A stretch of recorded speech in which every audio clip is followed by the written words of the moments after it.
پیارے دوستو، آج ہم آپ کو قرآن پاک کے ایک ایسے معجزے کے بارے میں بتانے والے ہیں جو ایک میت کے ساتھ پیش آیا، جسے دیکھ کر گاؤں والے بھی حیران رہ گئے۔ اس کے بارے میں جان کر آپ بھی سبحان اللہ بول اٹھیں گے۔ اگر آپ نے اس ویڈیو کو ابھی تک لائک نہیں کیا تو ضرور لائک کریں، اور اگر آپ نے ہمارے چینل کو سبسکرائب نہیں کیا تو ابھی سبسکرائب کر لیں، اور آئندہ آنے والے تمام نئے ویڈیوز کے نوٹیفیکیشن کے لیے بیل آئیکن پر کلک کرنا نہ بھولیں۔ تو آئیے شروع کرتے ہیں۔ دوستو، ایک مرتبہ کسی گاؤں میں ایک مسلمان کا انتقال ہو گیا، اور اس کے کسی گھر والے یا رشتہ دار کو پتہ نہیں تھا۔ اور جب کسی مسلمان کا انتقال ہو جائے اور حالات ایسے بن جائے کہ اس کے گھر میں کوئی بھی موجود نہ ہو، اس کے رشتہ داروں کے بارے میں پتہ نہ ہو، تو ایسے میں گاؤں والے اور آس پاس کے لوگ یہ ذمہ داری سنبھال لیتے ہیں کہ دنیا چھوڑ کر جانے والے کو ہم غسل دیں گے اور اس کو دفنانے کا بھی انتظام کیا جائے گا۔ اسی طرح جب ایک مسلمان شخص کا انتقال ہوا تو اس کے گھر میں کوئی بھی ایسا موجود نہیں تھا جو اس کو دفنانے کا انتظام کرتا، اور اس کے لیے گاؤں والوں نے یہ ذمہ داری لیا۔ اس مسلمان کو غسل دیا گیا۔ غسل کے بعد جس طرح سے جنازے کی تیاری کی جاتی ہے، اسی طرح اس مسلمان بھائی کے جنازے کی بھی تیاری کی جانے لگی، اور پھر نماز جنازہ کا اعلان ہوا، اور آخرکار محلے والے اور تمام گاؤں والے میت کو لے کر قبرستان پہنچے۔ قبرستان پہنچ کر اس شخص کی نماز جنازہ ادا کی گئی، اور قبر کھودنے کا کام شروع ہو گیا۔ دوستو، قبرستان کے حوالے سے ہم سب جانتے ہیں کہ اکثر قبریں بہت پرانی ہو جاتی ہے، یہاں تک کہ ان کا نشان تک مٹ جاتا ہے۔ اس مسلمان کی قبر بھی ایک ایسی ہی پرانی قبر کے برابر میں کھودی جا رہی تھی۔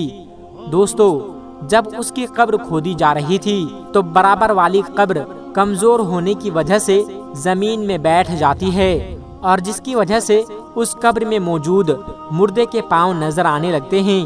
جو لوگ اس نئی قبر کو کھود رہے تھے، انہوں نے جب اس پرانے قبر میں دیکھا تو وہ خوش ہو گئے اور مسکرانے لگے۔ دوستو، انہوں نے دیکھا کہ اس قبر کے اندر گلاب کے تازے پھول کھل رہے تھے۔ یہ دیکھ کر لوگ حیران رہ گئے۔ آج سے پہلے بھی قبریں دیکھی ہیں جن کے اوپر تو پھول اور درخت نظر آتے ہیں، اور درختوں کے سائے بھی نظر آتے ہیں، اور درختوں کے سائے بھی ہم نے بہت سی قبروں میں دیکھے ہیں، لیکن قبر کے اندر کبھی پھول لگے ہم نے پہلے نہیں دیکھے۔ اس منظر کو دیکھنے کے بعد لوگوں نے یہ فیصلہ کیا، آدھی قبر تو کھل چکی ہے تو کیوں نہ اس کو اچھی طرح سے تعمیر کر دیا جائے۔ دوستو، جب ان لوگوں نے قبر میں اچھی طرح سے غور کیا اور قریب جا کر دیکھا تو انہیں پتا چلا کہ قبر کے اندر سے بہت اچھی خوشبو آ رہی ہے۔ خوشبو اتنی اچھی تھی جس کو سونگھ کر ہر کوئی مدہوش ہو رہا تھا۔ گاؤں والے دیکھتے ہیں کہ قبر تو بہت پرانی تھی، لیکن اس کے باوجود مردے کا جسم بالکل صحیح سلامت ہے، اور اس کے کفن کی چادر ذرہ برابر بھی میلی نہیں ہوئی تھی۔ یہ منظر دیکھ کر سب لوگ حیران رہ جاتے ہیں، اور سب کے دل میں یہ خواہش پیدا ہونے لگی کہ اس شخص کے بارے میں جانکاری حاصل کریں۔ آخر یہ کون آدمی ہے، اور زندگی میں اس نے کون سے ایسے عمل کیے ہیں جس کا صلہ اس کو آج مرنے کے بعد اتنی پرانی قبر میں اتنے عرصے کے بعد بھی قبر میں مل رہا ہے، اور یہ ایسا کون سا عمل کرتا تھا، ایسا کون سا کام کرتا تھا جس کی وجہ سے اس کی قبر میں خوشبو آ رہی ہے۔ چنانچہ سبھی نے فیصلہ کیا کہ اس شخص کی تلاش ضرور کی جائے گی۔ دوستو، اس کی قبر کو مٹی ڈال کر پھر سے بند کر دیا جاتا ہے، اور جو جنازہ تمام لوگ اپنے ساتھ لائے تھے اس کو دفن بھی کر دیا جاتا ہے۔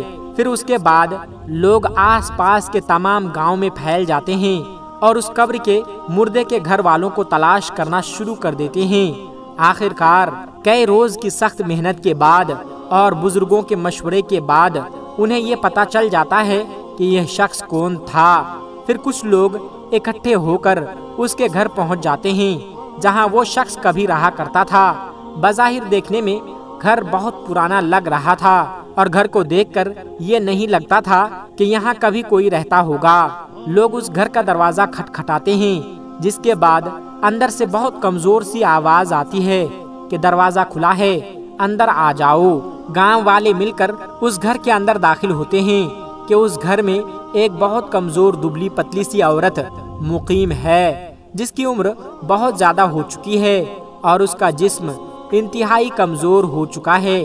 چنانچہ یہ لوگ اس کے پاس بیٹھ جاتے ہیں اور اس سے سوال کرتے ہیں، فلاں قبرستان میں اس جگہ ایک قبر ہے، بتایا گیا کہ اس قبر کا تعلق آپ کے گھر سے ہے، تو آپ ہمیں بتائیے کہ وہ قبر کس کی ہے، اور ہمیں یہ بتائیے، ہم نے قبر میں ایک بہت عجیب منظر دیکھا ہے۔ اس قبر کے اندر سے خوشبو آ رہی تھی اور تازہ گلاب کے پھول قبر کے اندر کھلے ہوئے تھے، یہاں تک کہ قبر کے مردے کا جسم بھی بالکل صحیح سلامت تھا، اس کا کفن تک میلا نہیں ہوا تھا۔ آخر وہ کون شخص تھا؟ یہ سب سن کر وہ بوڑھی عورت ایک لمحے تو خاموش رہتی ہے اور پھر کہتی ہے کہ تم جس قبر کا ذکر کر رہے ہو وہ میرے شوہر کی قبر ہے، جوانی ہی میں اس کا انتقال ہو گیا تھا، وہ مجھے چھوڑ کر دنیا سے چلا گیا۔ لوگ سوال کرتے ہیں کہ آخر آپ کے شوہر کا ایسا کون سا عمل تھا جس کی وجہ سے ان کا جسم آج تک بالکل صحیح سلامت ہے اور ان کی قبر سے خوشبو آ رہی ہے؟ تو عورت کہتی ہے، مجھے کچھ زیادہ تو یاد نہیں، کیونکہ میری یادداشت بہت کمزور ہو چکی ہے، لیکن ہاں ان کا ایک ایسا عمل تھا جو مجھے آج بھی یاد ہے۔ میرا شوہر روزانہ وہ عمل دہرایا کرتا تھا، اور وہ عمل یہ تھا، جب وہ روزانہ صبح فجر کی نماز ادا کرنے مسجد جاتے تو دیکھتے تھے کہ لوگ نماز کے بعد قرآن مجید کی تلاوت کرنے کے لیے مسجد میں بیٹھ جاتے ہیں اور وہاں بیٹھ کر قرآن پاک پڑھتے رہتے ہیں، لیکن میرے شوہر کو قرآن پاک پڑھنا نہیں آتا، تو وہ اس بات پر بہت غمگین ہوتے تھے اور رونے کی حالت میں گھر آ جاتے اور آ کر کہتے تھے کہ میں کتنا بد نصیب ہوں کہ مجھے قرآن پاک پڑھنا نہیں آتا۔ وہ گھر میں رکھے قرآن شریف کو ادب سے چوم کر اپنے سینے پر لگاتے، ان کی آنکھوں سے آنسو جاری رہتے۔ وہ قرآن پاک کو کھول کر جو بھی آیات ان کے سامنے آتی اس پر اپنا ہاتھ پھیرتے اور کہتے، اے اللہ، تو نے اس کتاب میں جو بھی کہا ہے حق ہے، تو سب سے بڑا سچا ہے اور تیری کتاب سچی ہے۔ اور وہ کافی دیر تک مختلف آیات پر ہاتھ پھیر کر یہ الفاظ دہراتے رہتے تھے اور ان کے آنسو لگاتار بہتے رہتے تھے۔ اس کے بعد وہ قرآن شریف کو چوم کر اسے سینے سے لگا لیتے اور اس کو اپنی جگہ پر رکھ دیتے، اور یہ کام میرا شوہر روزانہ پابندی کے ساتھ کیا کرتا تھا۔ مجھے لگتا ہے کہ یہی وہ عمل ہے جس کی وجہ سے ان کی قبر سے خوشبو آ رہی ہے۔ دوستو، یہ قرآن پاک سے محبت کی ایک چھوٹی سی مثال آپ کے سامنے پیش کی گئی ہے۔ آج کل کتنے لوگ ایسے ہیں جن کو قرآن شریف پڑھنا آتا ہے، لیکن پھر بھی وہ قرآن پاک نہیں پڑھتے، بلکہ بعض لوگ تو ایسے بھی ہیں جو قرآن پاک کو حفظ کرنے کے بعد اسے بھول بھی جاتے ہیں۔ اللہ تبارک و تعالیٰ کی بارگاہ میں دعا ہے کہ میرا کریم ہم سب کو قرآن مقدس سے محبت کرنے، قرآن پاک کی تلاوت کرنے اور قرآن ہی کے مطابق اپنی زندگی گزارنے کی توفیق عطا فرمائیں۔ آمین ثم آمین۔ دوستو، آج کی کہانی میں بس اتنا ہی۔ انشاءاللہ ایک نئی ویڈیو کے ساتھ بہت جلد آپ کی خدمت میں حاضر ہوں گے۔ تب تک کے لیے ہمیں اجازت دیں۔ اللہ سب کو اپنے حفظ و امان میں رکھیں، آمین یا رب العالمین۔ السلام علیکم ورحمۃ اللہ وبرکاتہ۔